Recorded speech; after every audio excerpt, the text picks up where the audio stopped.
we left off in the back of Windward's shop, Hess passed out asleep in the nearest cot that didn't already have someone in it. Because Hess is a tired wizard. Hess is not having a great time, I wouldn't imagine, with everything that's going on. No, get some rest, honey. You had a big day. And at some point during the night, Millie did have to leave to go take care of things in her theater, make sure her people are okay, because someone was murdered there. That could be traumatic for most normal humans. We fast forward, pun intended, to the next morning. Who wakes up first? Is it Hess or Windward? I don't think Windward sleeps. That is an excellent point. Bree and I were like having this conversation in DMs. It's like, does Wind sleep? Question mark? I don't think so. I don't. Only when I have company. And then it's even just... It's one of those he doesn't need to, but sometimes you just want to, you know? Sure. This is not a night that Windward wanted to. I think the night, there might have been some conversation with Millie, a sort of a debrief.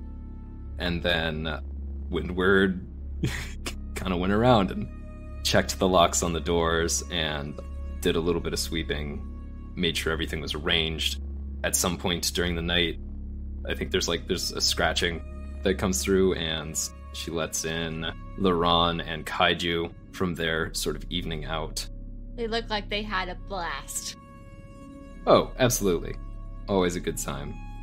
And then... yeah, it just puts the shop in order, puts around, does all of the necessary things. And then, looks at the clock and gives a very deep sigh, and then goes back behind the counter and leans down and pulls out, I think it's a puzzle box.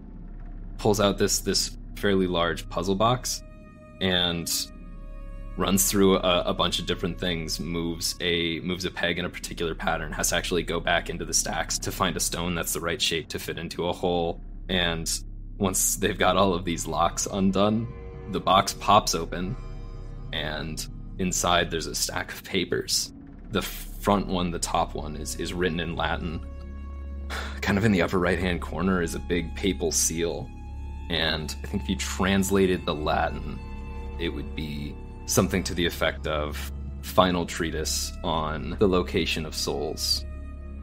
And yeah, they pull that stack of paper out and take another look sort of out the front to make sure that nobody else is looking in, and then starts sorting through this stack of... some of them are papers. There's a few stone tablets. I think there's a scroll or two, a big stack of notes that have been done on a dot matrix printer, and some typewritten stuff. Just all sorts of different notes from all sorts of different eras that they've been collecting and sitting on for quite some time. And just looking at it and tense and a little sad is the vibe that Windward has. And that's still the vibe that Windward has when Hess wakes up. Mm-hmm. Does Kaiju sleep with Hess? At this point, she's had Kaiju for a couple months now, so they're kind of well acquainted to each other. So I think once Kaiju, he sees that she's kind of having not the greatest sleep and isn't in the best mental state, just kind of does that little cat/dog thing where they burrow in between the arms and kind of becomes a stuffy. And she wakes up very confused as to why there's fluff under her chin. Oh, good morning. Probably gets a lick on the face, oh, okay, no need to, please, that's my nostril. That's my nostril. My dog does the same thing, except he goes for your ears. Oh, our dog Frenches. Dogs are so weird. Especially when they're actually fox dragons. Yeah, right in the nostril. Just right up in there. Thanks for the clean out, buddy. He just gives a little fake sneeze. It's kind of cute. Also a little bit gross. You're lucky you're cute. And that an interdimensional war is not something I want to deal with today. Scritch, scritch, scritch, scritch. Dick gives a little happy wiggle. Rolls over to show you the belly. The belly is absolutely a trap. Oh, she still does it even though it's a trap. Kaiju just starts nomming on her hand. Not biting down, just nomming. Okay, no. Okay, no. We've talked about this. If I rub the belly, we're not... You know what? Go find the Ron. I'm sure he has breakfast for you. Scampers off, happily. Excited for breakfast that is not Pop-Tarts. Heskin cooked scones and other breakfast pastries. True, that's fair. Maybe he's excited for Pop-Tarts. Yeah, I think that's more.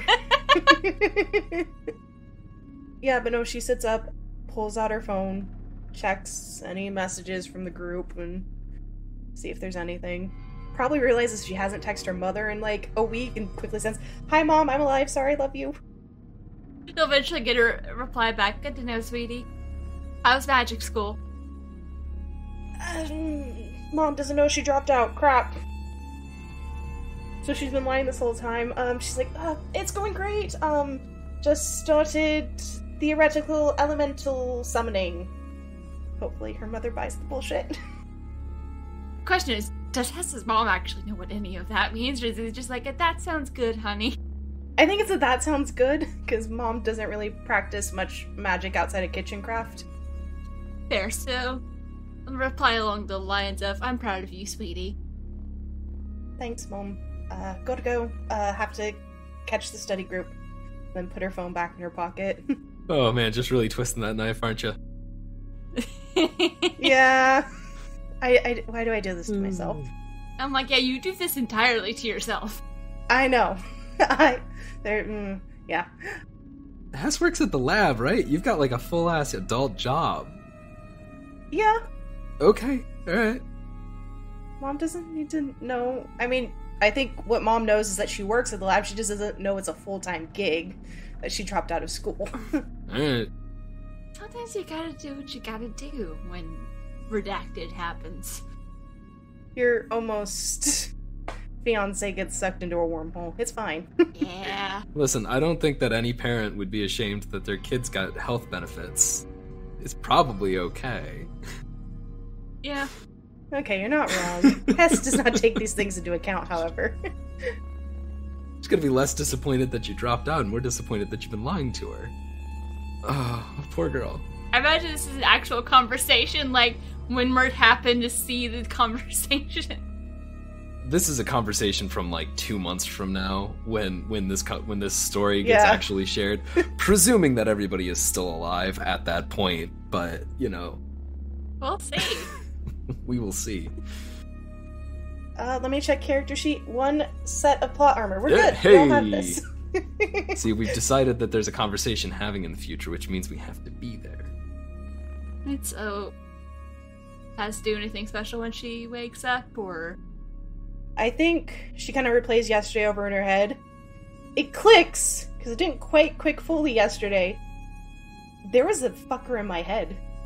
And I don't know who the fuck that was, and they messed with my magic. This is not good. And starts, like, thinking, like, okay, I can recreate this. I can redo it. And kind of, like, goes into the shop to, like, gather, like, candles, salts, and chalk so she can make a ritual circle. Thinking to herself, like, what she needs to do that. And then, like, as she's grabbing the candles, realizes, that is probably not the smartest idea to do a ritual like that and summon some unknown thing into my brain again if this goes wrong. Because, yeah. We already have she kind of feels on her head, and this time it's like full-on ram's horns just curling around, and she's like, oh goody, horns again.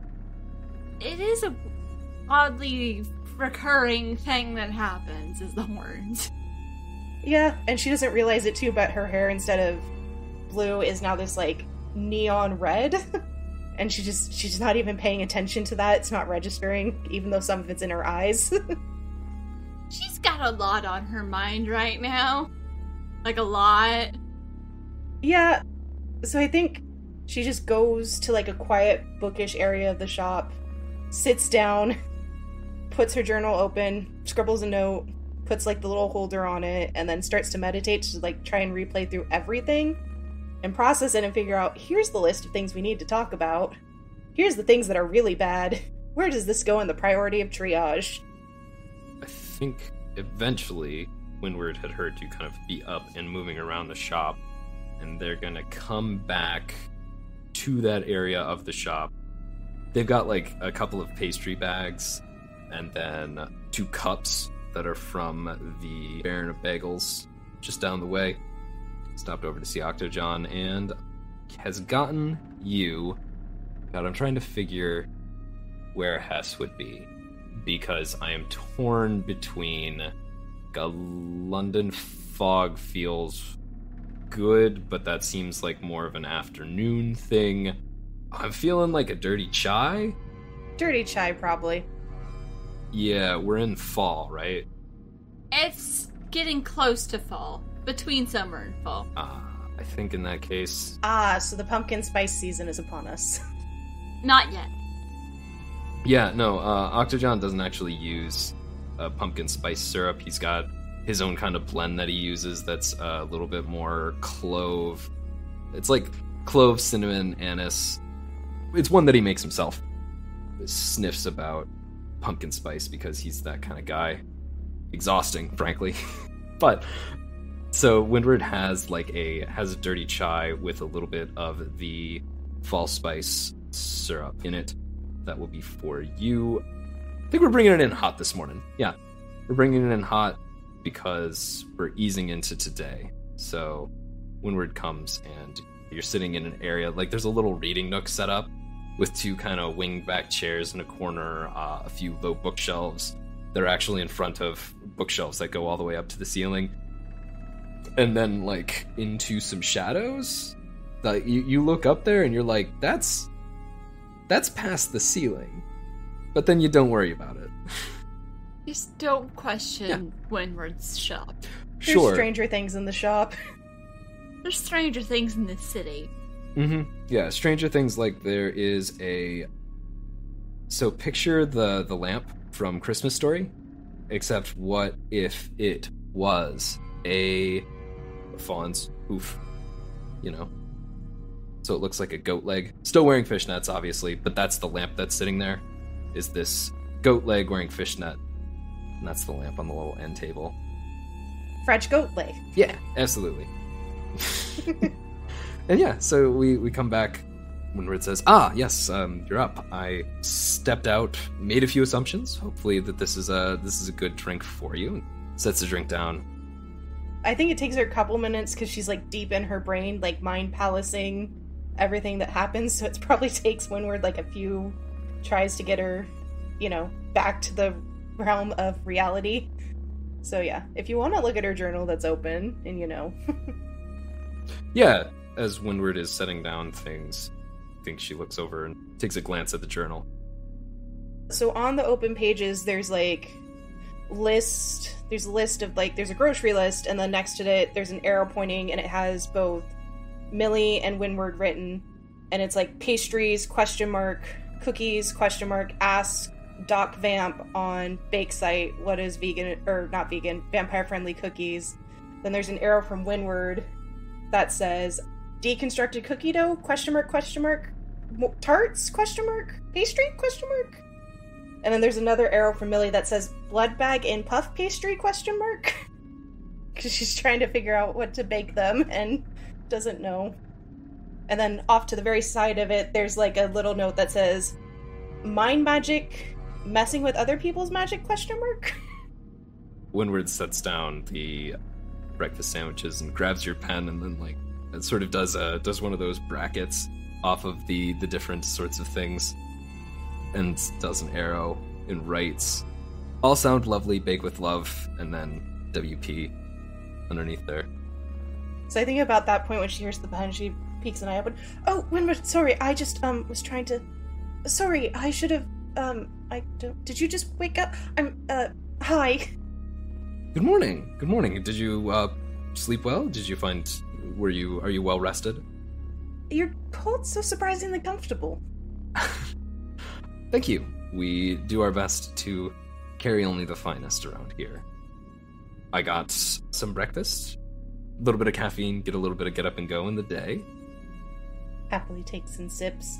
I think when she's putting it up to her mouth, she accidentally knocks on the horns. It's like, damn it, I never get used to these. Because they're always like slightly different shape each time, even when it looks like it's the same shape. Some are a little farther forward or a little farther back. It's just... It's either the earrings are getting caught on, or the hair, or you're hitting them. It's just a whole mess. Sometimes it's all three. And just in the morning, horns can be a little inconvenient. Kind of is what it is. Windward actually like puts a hand down on the breakfast bagels. It's like, this one is vegan. This one is bacon, egg, and cheese. Do you have a preference? I try to eat at least one vegetarian or vegan meal during the day, so I'll take the vegan one. Excellent, excellent. And then there's also, taps a box, there's a couple of, I do believe today he had a matcha chocolate chip scones today. That sounds delightful. Yes, always experimenting with flavors. Matcha's a hard one to get right, so I'm interested to see how it is. Yeah, I had a bite, and I will say that it is more intriguing than it is pleasant. It's matcha. You know, matcha. I do. I've made several different matcha things. She starts picking at the scone and popping it in her mouth, and it's not... I'm assuming this guy's like a good baker, else he wouldn't have a business, so it's probably not uneditable, but matcha's not also her favorite. He only makes the one scone flavor every day. It's surprisingly good. Not your favorite, but pleasant surprise. The sweetness from the chocolate kind of balances it out a little bit. But like it is a complex flavor. Eating it is, again, more interesting than it is pleasant. Yes, that is very true. Sips the dirty chai and looks at him. So, do you have any questions about last night? I kind of dropped a bombshell on you all. Yeah, I suppose you did, didn't you? What would you say was the world that you visited in which you had the most fun?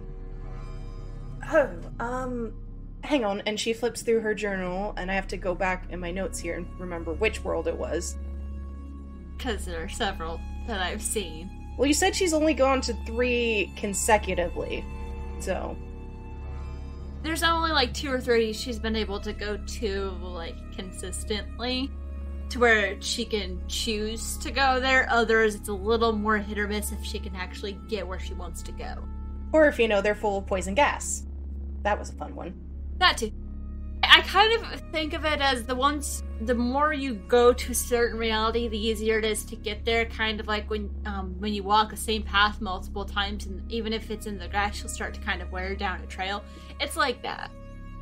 Yeah, she looks at it. Honestly, V059 is quite a delight to visit. It's very different from here. Have you ever seen... We've established a bunch of stuff exists. Have you seen Blade Runner? Oh, yeah. Mm-hmm. It's very similar to that, but more... There you can still see the sky. This world, the sky's completely blocked off by buildings and everything. Flying cars, the whole stick, but they have the best ramen I have ever tasted. Do they still do the thing where they've, like, rationed maybe 1 or 2 lamps per household? A real staple of the Blade Runner series. I don't really think I've ever been into their house. We just sort of hold book club at the ramen stand. Oh, fun. I love that. The books are from the universe that you're visiting, or from this, what was that number again? V095. Stands for variant, and then the consecutive number on whichever planet it is that I've visited in the term. And so you're making the assumption that this would be the one that we're on now. That's 0, that's 1 for you. Yes, this would be prime, so 0. Very bold assumption. No, but for her it is, because this is her prime reality. So that's what she's basing it off of. True. I did take that into consideration, but however, because I'm the one traveling and not one of my variations or variants, therefore it would be prime for us, because this is our base. Mm-hmm. Oh, okay. So a relative prime. Interesting. Yeah, that's a good way of keeping personal notes at the very least. Yes, it's I've discovered some books don't translate, some are universal, some aren't. I guess in some universes there's consistency, certain bestsellers and authors are just consistent throughout different realities. But I have read some good books from there. I don't think she can bring stuff back with her, can she?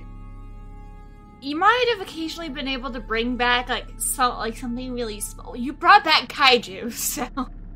That's a good point. I've discovered if it's more than the mass of kaiju, I don't know why I'm pointing next to me because he's not here, it tends to not survive through the portal. But if it's smaller than kaiju's mass, or equal to... As you're talking about kaiju, there's a small little screaming noise as he launches himself at you from out of nowhere. I'm sure this is a common occurrence, so she ducks with her mug and just lets him sail over. It's his favorite thing. He's just the happiest little thing. He lands and looks back at you, big smile on his face, wiggling his little tail. Sighs, breaks off half of the bagel sandwich and just holds it out. He gladly accepts it, then looks a little bit disappointed when he realizes it's vegan, but he eats it. He just gives you a dirty look the whole time. You didn't ask. You just decided to eat it. Don't give me that look. Yeah. I think Windward pops his sandwich open, pulls off the bacon, and throws that to Kaiju. Kaiju grabs it before it hits the floor, and then goes and snuggles up at Windward's feet. While he happily munches on the bacon. Good job. You've basically mastered interdimensional negotiations and politics. A+, you're ready to be an ambassador. Well, give the people what they want. What else do you want to know about the traveling and my magic and what I've been doing? Actually have a thought on that when we finish up all the Q&A. I think that we could sit and have this chat forever. I also get the sense that maybe we don't have that long. Probably not with the 2 soulless bodies and other things that happened. Yes, I didn't necessarily want to discuss business over breakfast, but that is sort of the pressing concern. But if you had further thoughts on that before we moved on to other things... I suppose if you want some of the best ramen ever, just let me know and we'll go. I'll introduce you to Ishi, she's pretty great. That sounds lovely. We should make that trip sometime. I feel like Kyle would enjoy that a great deal. Yeah, I've actually, they don't know they've been to, not necessarily V059, but I did take them to V459. Oh, and? Did they enjoy themselves? I promised I would do nothing untoward with my best friend and your... You know, I'm just going to call you partners, that just makes it easier. Your partner? Yes, they did. That one, I'll have to... if you want, there's... The ocean's there, it's interesting. At night, the stars come down and swim in the ocean. Oh. And it's just a sea of light, dancing and running through the waves. It's magnificent. I can't do it justice. You have to see it. Yeah. Yes, absolutely. That does sound lovely. We'll have to make a few trips once we've Stop the world from ending. Yeah. Well, we don't know that necessarily. We don't know that. Once yeah. Once we've concluded our present business. Yes. As someone who studied mythology, I feel it is a particularly bad omen that a seer named Cassandra died. Okay, remind me what that story is. Is that... Greek mythology. Cassandra was the oracle that no one ever listened to. Yes. Fair. Oh, yeah, I see the bit. Is there a particular story where she dies and it breaks bad? Like, are you referencing a particular myth? No, I think she's just referencing Greek mythology as a whole because Cassandra, I think if I'm remembering correctly, predicted the fall of Troy and what was to come, and no one believed her, and then she was carried off by Agamemnon's cohegents, and she kind of just gets lost into history as a piece of war booty. That's a very terrible way of putting it, I'm sorry, but... It's the ancient world for you. I think, yeah, Windward genuinely gives, like, a little bit of a chuckle at that. It says, yes, I feel like, much as our dear departed friend Cassie, Cassandra's problem was oftentimes that she was too often loud and too infrequently listened to. She did learn later in life, got a little bit better about keeping things to herself, telling people who needed to know things, but, unfortunately. Yeah, I do wish I'd apologized for my part in that, but regrets, they are part of life, are they not? No matter how long you live. No matter how long you live. So, your friend Hawk is soulless. My coworker is also presumably soulless. I couldn't quite tell because you've been around the block longer than I. Have you ever heard of someone's magic glitching and someone else popping into their skull? I think Windward thinks about it for a while and says, well, yes and no. That is very interesting that it would happen in the course of... You said that it was an error that was committed, and that's what brought... I went to scan Darren to see if he was under the same affliction as Mr. Hawk, and as I was scanning, my magic shifted. It almost felt like somebody was trying to pull a tape out as it was being rewound, like it was being pulled one way, but yet trying to rip in the other direction while still spinning. And then it felt like there was I couldn't tell who or what they were, but felt like someone was seeing through. Am I correct in assuming, like, seeing through me? It felt a bit like something went off track, rebounded, and it felt like perhaps it was whoever cast the spell you were trying to look at got just a briefest peek inside of your head. It wasn't like as if they were standing next to me, but they were in my head, being able to see what was happening. It was very strange. I did not like it one bit. I understand people who practice mind magics, it's fine, but normally they ask for permission. Yeah, Windward's brow has furrowed a bit. Well, that is concerning. And you said it didn't feel like a deliberate intrusion. Just sort of in the course of the work you were doing? Yes, an unintended side effect. I don't know if it was a ripple from the shadow things we faced, because those were not right magic either, so I don't know if it was an echo of that, or if it was somebody else who left them, and assuming whoever left them performed the spells on our compatriots, and it created an unintentional backdoor. A Trojan horse, if you will, to go on the theme with the conversation. Yes. Do you have any sense for what or how much they might have seen? Just so that we can gauge our potential need for concern. Good question. It was so brief, it would be like someone just glancing at words on a page. Might have picked up on, like, powerful or consistent or current thoughts. Didn't get a full, like, read of your mind. Okay, so they don't know what okay. This person doesn't know everything about you, but was long enough time to perhaps glean some information about you. I don't know if they were able to see what I looked like or anything like that. I do know I was very emotional at the time. There was a lot of grief and anger and pain, so they probably know that and the sources of those feelings. So I feel like I need to send them a therapy bill. Well, so more that they would have gotten an impression of who you are, they would know that you are... An unstable hot mess, yes. Well, those are unfortunately a dime a dozen these days. So hopefully that will keep them off our trail for a little bit. But what about identifying information? My primary concern is that the person who is performing their art on our friends would likely be the one that you felt interfere with your spell.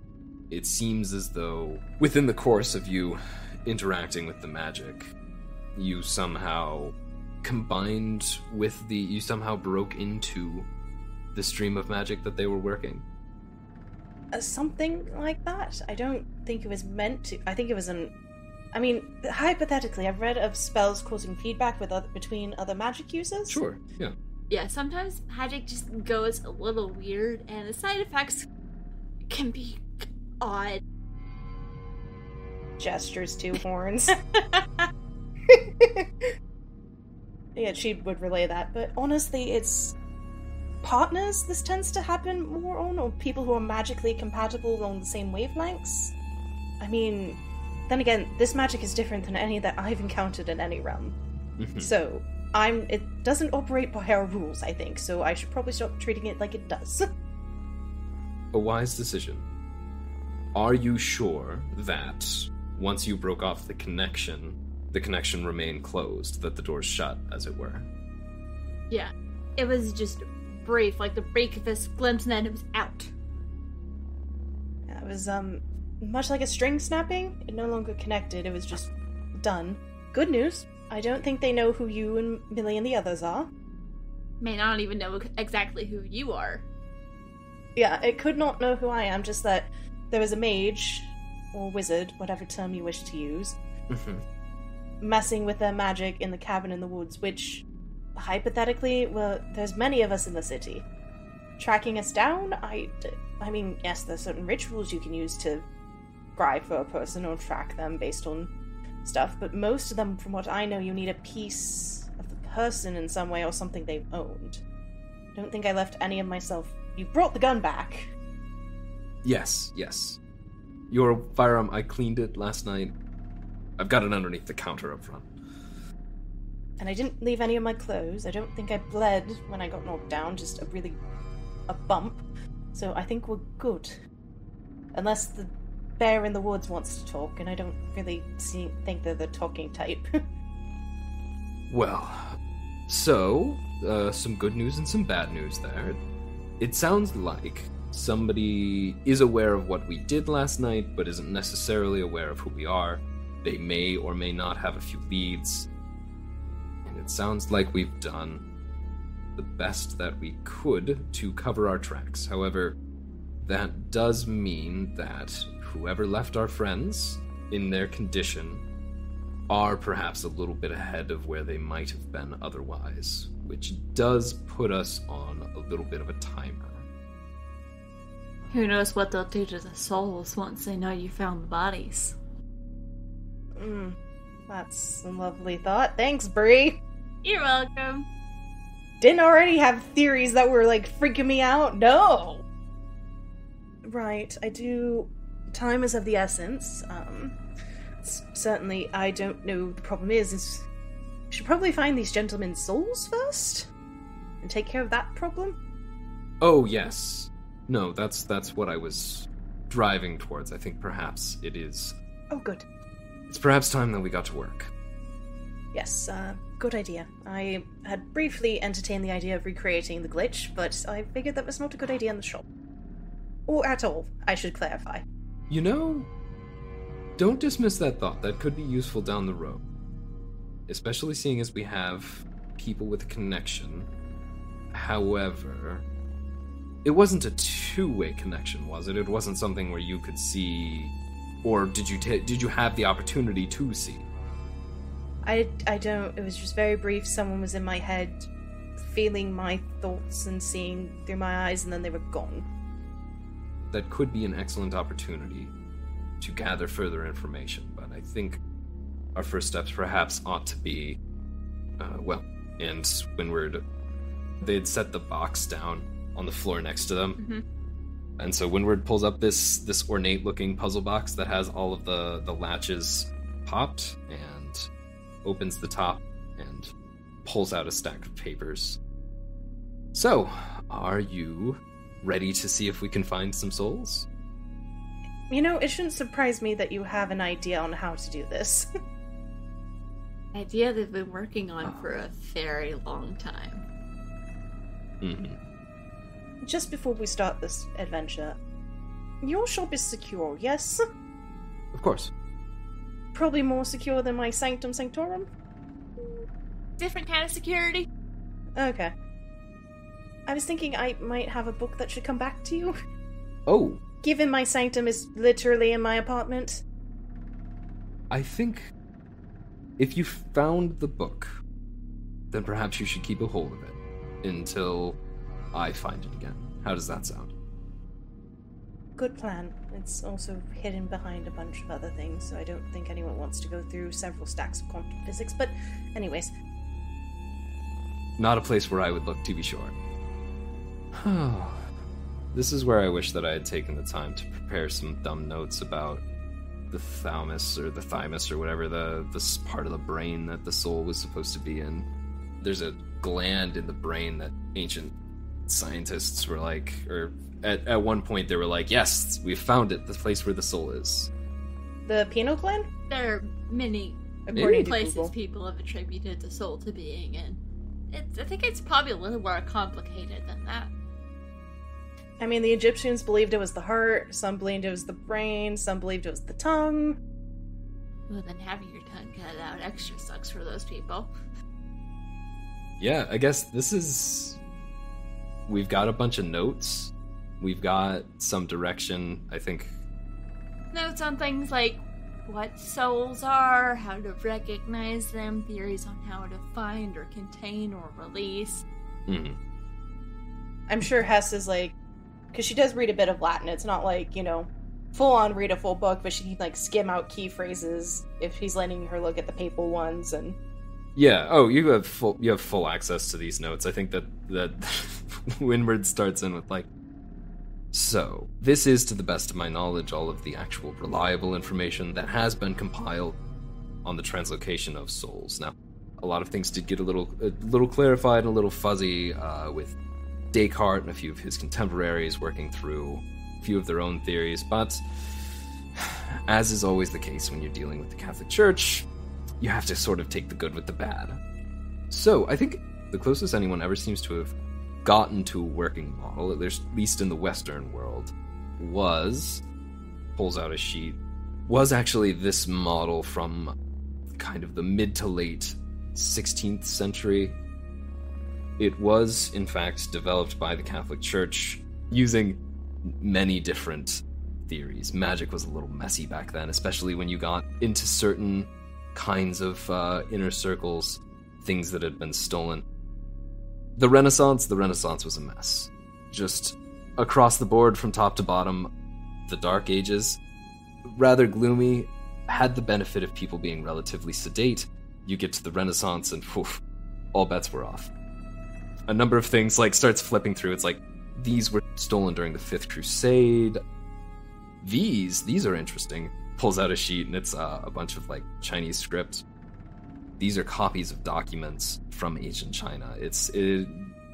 Any sort of various things kind of got boiled down and distilled in order to make any kind of attempt to clarify the disposition of souls.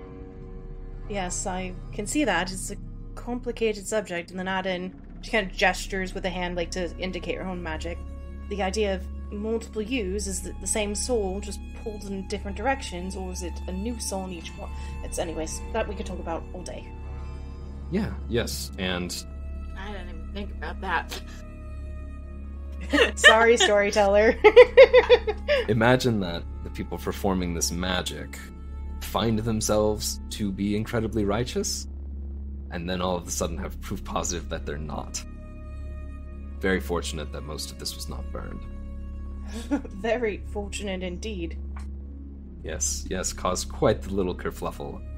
An acquaintance of mine involved with actually getting some of these notes collated, and I was lucky to acquire them in response. So, yeah, Hess is looking through and trying to piece it together with her budding knowledge of the realities and the things that she's ruled, because I think we've established she can't go anywhere where she's never seen herself, so it was safe to assume for her to be if I'm on this realm, I can't go there. That's probably a common theory that you've come across and you've yet to see it disproved, so it's probably right. I have a question for Windward, though, because we've, in private chat, talked about a device. Does Windward have plans or schematics for a potential device? Or pieces of something? Or are we just gonna wait for that for later? There's not like a physical prototype because they had never been secure enough to actually be able to make one. Mm-hmm. But you know who did some pretty radical... Final schematics. Okay, so there's a few prototypes that looks like they were done by Da Vinci, and Windward's like, oh no, that was actually me that was... Somebody had conjured Da Vinci's ghosts, and those are, as most of Da Vinci's works, insightful but incomplete in some ways. The most complete one, and flips, and when you see it, it is difficult to wrap your head around the way that the thing lays itself out. Like, you look at it and it's hard to look at, and then you look down in the bottom right hand corner, and it's MC Escher had done the sketches. Yeah, MC Escher drew that one night when he was extremely drunk. Concerning. Was it you who conjured Da Vinci's ghost, or was it someone else at this point? I'm just curious. Well, it may have been Da Vinci's ghost. It may have been his corpse animated. The stories tend to bubble out. I was not involved, but That's fair. people have been getting a little too close to inconvenient truths for quite some time. Gestures at MC Escher sketch. Yes, and she just gestures to where the cot med bay area is. I think we've stumbled into it ourselves. Absolutely. You know what's probably actually more interesting is there's 6 different sheets of onion skin. Yes. One of them is a tracing from something that Da Vinci had done. And then there's one that is that MC Escher bit. There's the elephants from Salvador Dali. There is... The next layer is literally just shapes taken out from a 4-year-old's finger painting. And then the top sheet, it's the original folio of Neptune the Mystic from Holst's The Planet Suite. And it's the stems of all of the notes, so all of the half notes, just the stems. And then any dotted notes kind of got put in, as well as like every other tale. And Windward is like explaining how this particular thing was arrived to, but it's just like you lay that over the top of it and you look at the 6 layers all put together, and that makes the device. Okay. I think seeing this has just to understand it for herself, uses her magic to kind of create like a 3D illusion of it, so she can like spin it around and look at all the different parts at once instead of like flipping to each individual page. Mm-hmm. And so that we have it, but she makes it big enough for both of us to look at. When you do that, Windward takes in a deep breath and like sinks back into the chair and looks at it. Is that a good or bad sigh?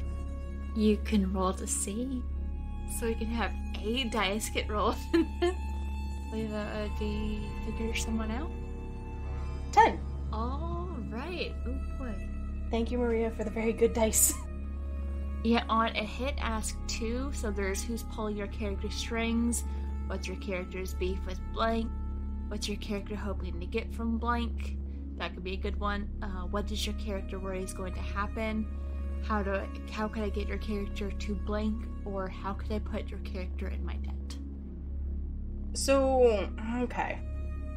I think for this one, as she's kind of like making the model and spinning it around for them, Hess would want to know what is Windward's goal with this? Like, what does he want from it? Like, is there something she's hoping to get out of it? Or is it just like a sigh of, this is my lifelong work, and oh my gosh, there it is. What do I do now? Windward wants this built. They spent so long collecting the pieces of it, not the physical pieces, but the knowledge required and the notes to preserve it, to put it together. And they are looking at it now. It's the first time it's ever seemed potentially real, because it's in 3D. And it's not there yet, so Windward wants to use it. Yeah, okay. That's a very shimmery purple umbra that just keeps shifting back and forth as it rotates. And I think second question, just because this is something she's never seen before and, like, never heard of a possibility to track down souls. She's worried, does Windward know if this will hurt the others? Like, will this cause harm to them in some way if we do build it? Because she does agree it's important that we gotta get these people's souls back, but not at the cost of hurting our friends. A variation on what does your character worry is going to happen. Yeah. This is incredible. This is magic that shouldn't... I mean, it's theoretically, yes, people have theorized it's possible, but to actually have this is groundbreaking. I worry, though, it's with something groundbreaking, there can be unintended consequences, and she kind of tugs on a horn. Is this going to have unintended consequences for the rest of us? There's a reason that I've kept this hidden for as long as I have. And that is because I've never had somebody I could trust to use it. Knowing the disposition of souls is, in and of itself, a powerful thing. It's not something to be done lightly, and it's not something to be trifled with. Part of what this device does is putting the material world, putting mortals in contact with a plane of existence with which you are not ever meant to have unmediated contact. A sort of equal and opposite. Something that is inextricably linked and yet alien. This allows the front of the coin to touch the back in a way that ought to be impossible. So, as opposed to entirely changing the molecular structure, bending it to where something that should touch shouldn't touch. Because in essence what you're saying, to err is human, but to forgive divine, and this would put, in philosophical terms, would put humans into a realm that traditionally one would label as divine, the traffic of souls and the, mortality and the alignment and such, where we go after we pass and whatnot. Mm-hmm. This is something that mortals were not meant to touch, but with this, they can. And we don't know what effect that would have on the said mortal in the device, correct? Or touching the device. It's knowledge, is what it is. It is knowledge beyond framework. Could potentially be knowledge that you simply are not ready for. That you haven't built the capability to incorporate into your daily life. Something that you would just as soon forget. I don't think that the device would have much of any effect on your physical form. I don't know that it would change who you are and necessarily present anything that is particularly untoward to us or the people that we're looking for. However, it would change substance in a way that is meaningful to people who are adept at working on that side of the coin, towards the denizens of this other realm that I assure you is both more and less than you imagine it to be. It's loud, is perhaps the easiest way to say. This is a very loud device, and I worry that once we get the damn thing fired up, the wrong sorts of people might hear it and come running. So, like going into a goth club when you're prep. Got it. She kind of smiles, like trying to make the joke. But so, what you're saying is, if I'm inferring correctly, your essence can't use this device at all. It would be antithetical to your being. Or at least can't power it, I think is what we talked about. Yeah, both to some extent my essence and to other extent my knowledge. This is not where my skills lie. You've changed yourself by interacting with the arcane. Become something that is, quite frankly, wonderful. I know that the horns can be very inconvenient. That's a very nice shade of red as well. I think then she finally looks up and sees her bangs. Oh, I guess it's red today. people constantly asking you where you get your hair dye. She always lies and say it's the same one. She always says it's the jar one, the Splat, the NYC one. I can't remember the name. She always says it's that one. Okay, so essentially, and she kind of takes off her glasses and gestures with them, you need someone with abilities to power it. Mm-hmm. The problem is you don't know if doing so will paint a target on that, because it could be like sounding a bullhorn in a study hall. Yes. And everybody notices. I'm almost sure that using it, or using it too loosely, will be painting a target on us. But, fortunately, we already have people coming after us, so we can be ready. Hess just kind of sighs and is like, well, if you need... the rest of the group doesn't really have a target, unless you count Cole being at the theater around the time... No. He left, and then He has an episode afterwards, so he has an alibi, so we're at least clear there. Oh, magic. Runes preserve me. Right, I'm going to say something incredibly stupid. What if I help you power it up? Hear me out before you tell me no. I don't know if you were going to tell me no. I already have a target on my back, in a sense. They know there is a magic user. Granted, it's going to be harder to track me down, but if they already have a general sense of a magic user and then I start, hitting the bullhorn and yelling, here's dinner, it's not as shocking as, you showing up and doing it. Yes, this is how you find the person that you lost. We have a present crisis. We solve that. And then you help me find somebody I'm looking for, and then I help you find the person you're looking for. There is nobody else. There is nobody else that I trust with this information, with this device. If it's not you, I don't know how else to move forward, if not for you. Oh. Several things click into place as she processes. Right. Okay.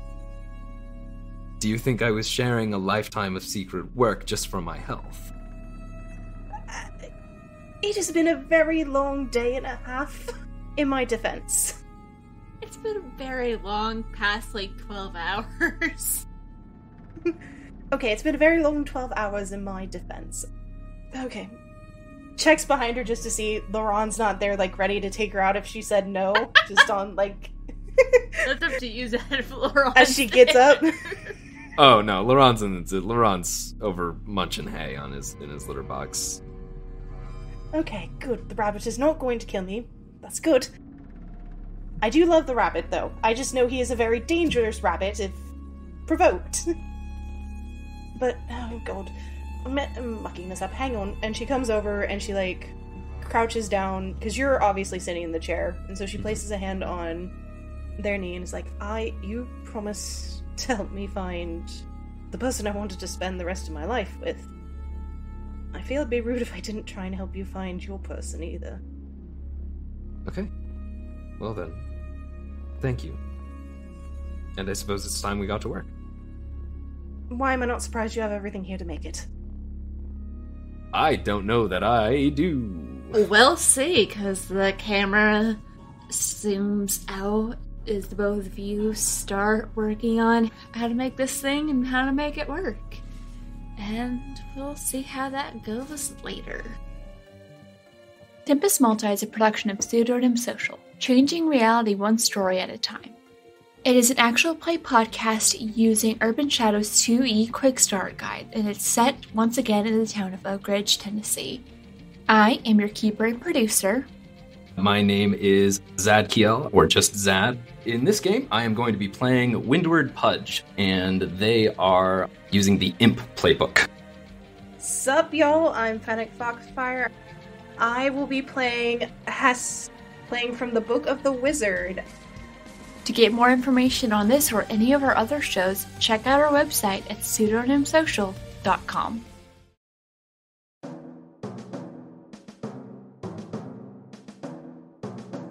Hello, I'm Diana. I'm Mike. I'm Amanda. And I'm Adam. Together, we are Multiclass Theater, a brand new actual play podcast. We tell collaborative stories in an original setting with colorful characters using Dungeons & Dragons 5th edition. Don't forget about our strange voices. Oh, well said, Groover. Rotan, don't encourage him. I think you're all nuts. Multiclass Theater is available wherever you download your podcasts. I think that went pretty well. Yeah, we're done here. Let's go. So do we get paid now? You were all amazing. Now get out of my office.